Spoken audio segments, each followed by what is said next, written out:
Hi friends, നമ്മളിന്ന് വന്നിരിക്കുന്നത് 2011 model Fox Wagen വെൻഡോ ആയിട്ടാണ്. ഇത് 1.6 സിലിണ്ടർ ഡീസൽ എഞ്ചിനാണ്, ഹൈലൈൻ ഓപ്ഷനാണ്.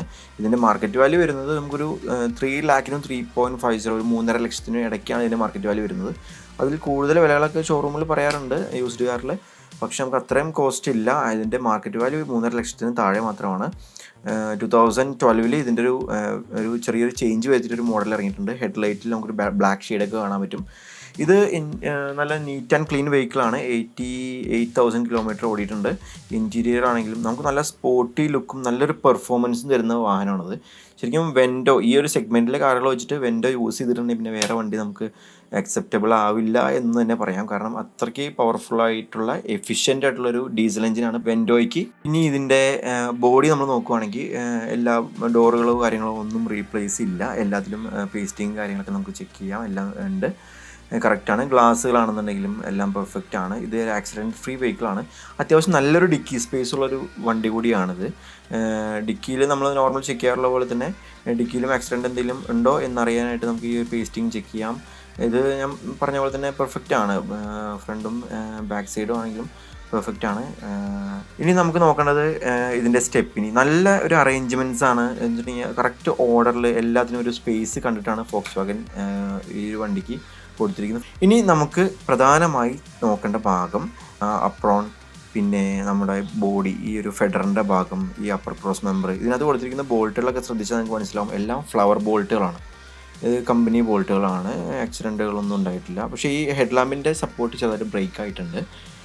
ബാക്കി ഓൾമോസ്റ്റ് എല്ലാ എൻജിൻ ഭാഗങ്ങളും പെർഫെക്റ്റ് ആണ്. വയറിങ് കാര്യങ്ങളൊന്നും ബ്രേക്ക് ചെയ്തിട്ടില്ല, ലൂപ്പ് ചെയ്തിട്ടില്ല.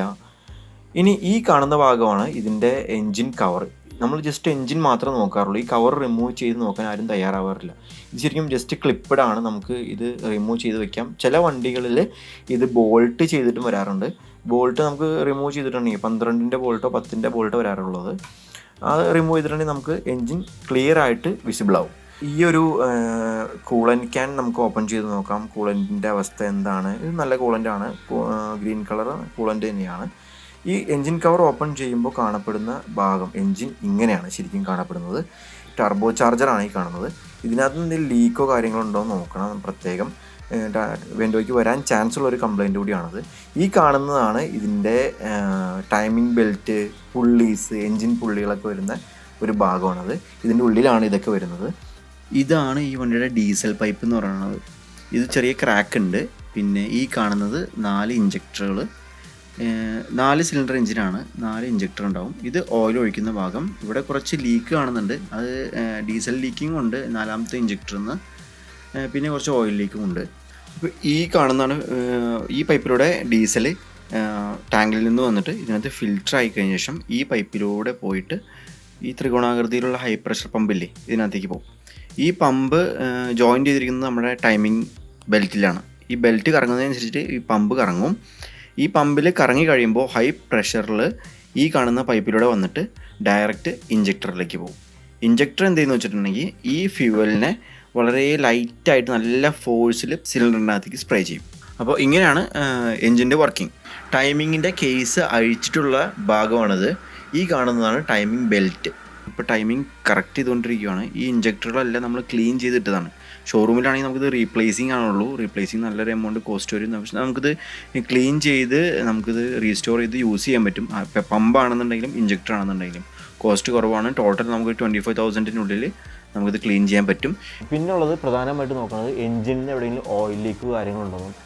ഈ ഫോക്സ് വാഗൻ്റെ വണ്ടികൾക്ക് പൊതുവേ എൻജിനൊരു ഗാർഡ് കൊടുക്കും. എന്ന് വെച്ചാൽ നമ്മൾ അടിയിൽ നിന്ന് നോക്കി കഴിഞ്ഞാൽ ഈ ഗാർഡ് ഉള്ളതുകൊണ്ട് അടിയിൽ നിന്നുള്ള ഓയിൽ ലീക്കുകൾ പെട്ടെന്ന് ഐഡൻറ്റിഫൈ ചെയ്യാൻ പറ്റില്ല. ക്ലിയർ ആയിട്ട് നിങ്ങൾ ചെക്ക് ചെയ്യുക. മാക്സിമം പറ്റുകയാണെങ്കിൽ ലിഫ്റ്റ് ചെയ്തിട്ട് നമുക്ക് അടിയിൽ നിന്ന് നോക്കി കഴിഞ്ഞാൽ വളരെ ക്ലിയർ ആയിട്ട് മനസ്സിലാവും. നമ്മളിപ്പോൾ ഡ്രൈവ് ചെയ്യുമ്പോൾ ഇതിപ്പോൾ സെക്കൻഡ് ഗിയറിലാണ് പോകുന്നത്. നമുക്കിങ്ങനെ നോർമൽ ഒരു സ്പീഡിൽ, അതായത് സെക്കൻഡ് ഗിയറിൽ 3000 RPM ഇങ്ങനെ പോകുമ്പോൾ ജസ്റ്റ് കാല് നമ്മൾ ആക്സിലറേഷനിൽ ഒരു ഒരു പോയിന്റിൽ സ്റ്റോപ്പ് ചെയ്ത് വെച്ചാലും വണ്ടിയുടെ ആക്സിലറേഷൻ ഇങ്ങനെ കറക്റ്റായിട്ട് കൂടി പോകണം. ഈ വെൻഡോയ്ക്ക് വരുന്ന ഒരു കംപ്ലൈൻ്റ് ആണ് ഈ ടർബോ ലാഗിങ് എന്നുള്ള കംപ്ലൈൻറ്റ്. എന്ന് വെച്ചിട്ടുണ്ടെങ്കിൽ നമ്മൾ ടർബോ ഓൺ ആവുന്നതിനൊരു ടൈമിംഗ് ഉണ്ട്. നമ്മൾ ആക്സിലറേഷൻ ഫുൾ കൊടുത്തു കഴിഞ്ഞാൽ ഒരു പഞ്ച് കിട്ടി കഴിഞ്ഞാൽ പിന്നെ വണ്ടി കറക്റ്റായിട്ട് മൂവ് ആയി പോകണം. അങ്ങനെ അല്ലേ സെക്കൻഡ് ഇപ്പോൾ 4th ഗിയർ ഇട്ടു, നമ്മൾ ആക്സിലറേഷൻ ഒരു പോയിന്റിൽ സ്റ്റോപ്പ് ചെയ്തു, പക്ഷെ വണ്ടി ഇങ്ങനെ സ്പീഡ് കയറി പോകണം. അങ്ങനെ കൂടുതൽ കാലം എടുക്കുകയാണെങ്കിൽ അതിനനുസരിച്ചിട്ട് പവർ ഇൻക്രീസ് ചെയ്യും വേണം.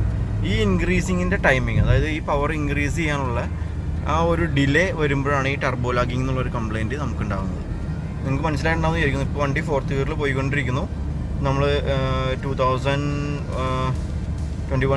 RPM വർക്ക് ചെയ്തുകൊണ്ടിരിക്കുന്നു. നമ്മൾ ആക്സിലറേഷൻ പെട്ടെന്ന് കൂട്ടി ഫുൾ ചവിട്ടി വണ്ടി മൂവാൻ തുടങ്ങി. കിലോ സ്പീഡോമീറ്റർ കയറുന്നുണ്ടല്ലേ, ഈ കയറുന്നതിൽ ലാഗിങ് വരും. എന്ന് വെച്ചിട്ടുണ്ടെങ്കിൽ സ്പീഡോമീറ്റർ കയറാണ്ടിരിക്കുകയോ പതുക്കെ കയറുകയോ ചെയ്യുമ്പോഴാണ് ടർബോ വർക്ക് ചെയ്യാത്തൊരവസ്ഥ, EGR ഉണ്ടാകുന്ന ബ്ലോക്ക്, അങ്ങനെ മാനിഫോൾഡിൽ ഉണ്ടാകുന്ന പ്രശ്നങ്ങൾ, സെൻസറിൽ ഉണ്ടാകുന്ന പ്രശ്നങ്ങൾ, അങ്ങനെയുള്ള ഇഷ്യൂസൊക്കെ വരുന്നത്. അപ്പോൾ ടർബോ ലാഗിങ് എന്നുള്ളത് വെൻഡോയിൽ നമുക്ക് നോക്കേണ്ടതും പ്രത്യേകം ശ്രദ്ധിക്കേണ്ട ഒരു കാര്യമാണ്. ടർബോ ലാഗിങ് ഉള്ള വണ്ടിയാണോ ഇല്ലയോ എന്നുള്ളത്. ഇനി ഈ കാര്യങ്ങൾ നമുക്കൊന്ന് സോർട്ട് ഔട്ട് ചെയ്യാം. ഇപ്പോൾ വണ്ടി ശരിക്കും നിങ്ങൾ ഒരു 5 കിലോമീറ്റർ യൂസ് ചെയ്തതിന് ശേഷം നമ്മൾ വണ്ടി ബോണറ്റ് ഓപ്പൺ ചെയ്തിട്ട് അതിൻ്റെ ഓയിൽ സീക്ക് വലിച്ചു നോക്കുമ്പോൾ ചെറിയ വേപ്പറോ ചെറിയൊരു ഫ്യൂംസൊക്കെ ഉണ്ടാവും.